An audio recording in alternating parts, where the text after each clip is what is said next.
In general, Ohio's wildlife is very well adapted to surviving a winter. However, there are things that we can do to provide food, water, and shelter for wildlife. One of the simplest things people can do is provide open water. A bird bath with a heater in it is very beneficial to birds, especially when everything else is frozen solid. Food is very important, of course, and while wild birds will have natural food sources, bird feeders, when they're kept stocked on a consistent basis, can really benefit wild birds.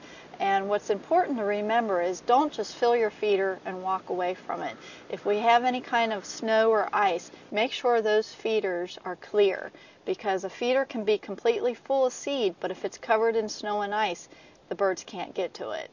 For people who like to garden, basically leaving the vegetation in your perennial gardens all winter can benefit songbirds in the form of providing shelter and also seeds. So don't be in a hurry to cut back and clear out your gardens. Leave the vegetation in there all winter.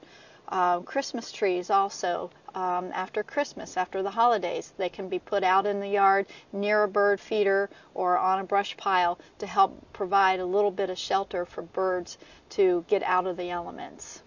If you have a large enough yard that you can provide a corner of it to build a brush pile, that will be extremely beneficial to wildlife. And don't just make it a pile brush. You really want to make it a brush pile.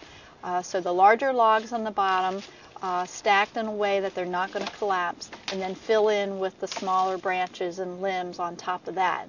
There's a lot of simple things that can be done to benefit wildlife in a backyard, no matter how large, if it's a small backyard or a very large backyard. The main thing is just to remember wildlife's basic needs of food, water, and shelter, and that will definitely attract wildlife to your backyard.